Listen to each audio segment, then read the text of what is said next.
for the 400-meter hurdles, the collegiate record, the world junior record, the world best. Everything up at the American and world records belong to Sydney McLaughlin, the freshman from Kentucky. She's going for the meet record in these conditions. That will be a very, very big ask from this freshman. As we go to Kimber Payne of LSU, who will start in lane number 6. We talked about the team points for LSU, and Kimber Payne ran a fantastic semifinal. She has been a legendary senior veteran for Dennis Shaver's squad, and she is looking for big points here for the Tigers. And Sydney McLaughlin running in lane 4.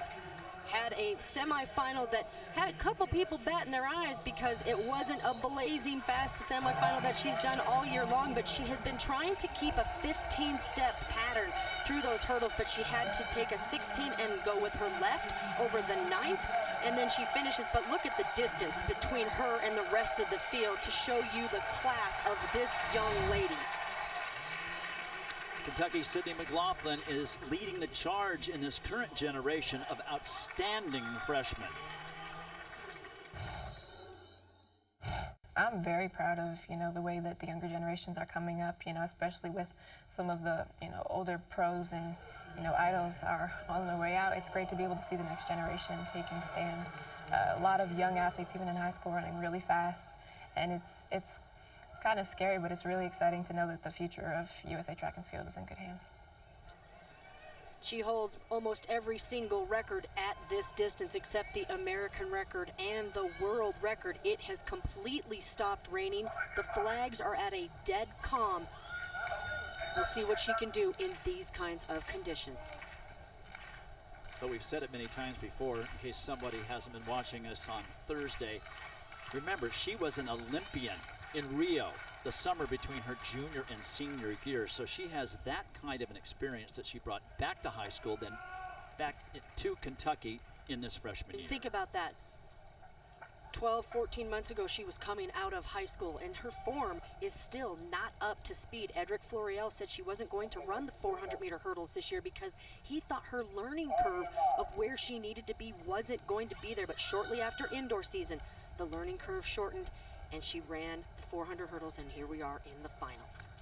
If the conditions were decent, and I mean just warmer and not water on the track, which is always scary with hurdles, I wouldn't be shy about predicting maybe something exceptionally special.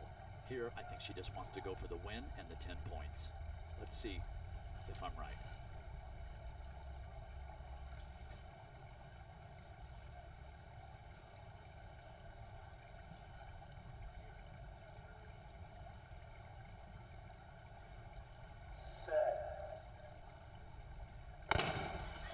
Sydney McLaughlin will be in lane 4. Anna Cockrell of USC right next to her in 5. Kimber Payne of LSU in 6. Let's see how much time it takes for McLaughlin to make up the stagger.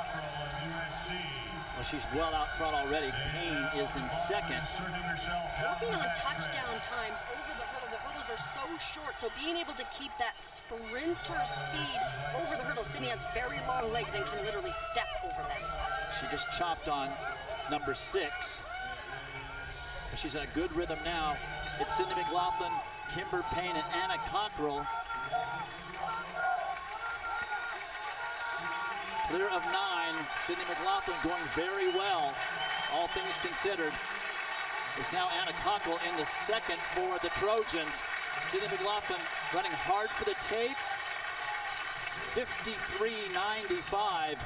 For her, a bit of a ho-hum performance off the meet record. But you know what? It's 10 points and a victory.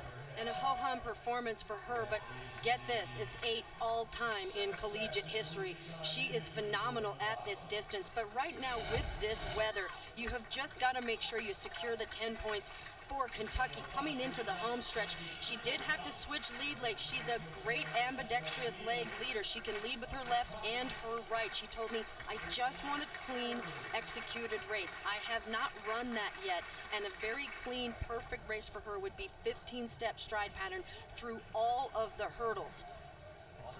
She will get there. Lee always looks up at the board just to see where she's at, but right here in the middle of the screen in the blue, goes back to that right-legged lead after a left, and then just finishes very strong. She has got fantastic strength endurance at that distance. Well, that collegiate record she ran a month ago at the SEC meet showed that she certainly has the world record as a possibility even this year. She wins it easily for her first title, 53.96. Anna Cockrell did hang on for second, Kimber Payne in third, and she's downstairs with John.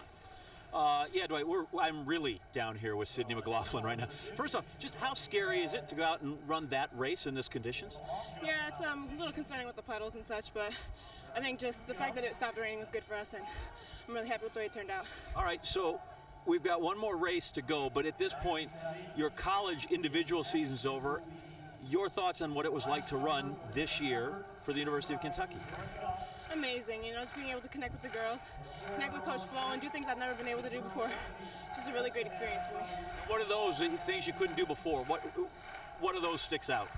Break 53, you know, run hundreds, stuff like that. Just all the fun stuff I got to do this year that added up.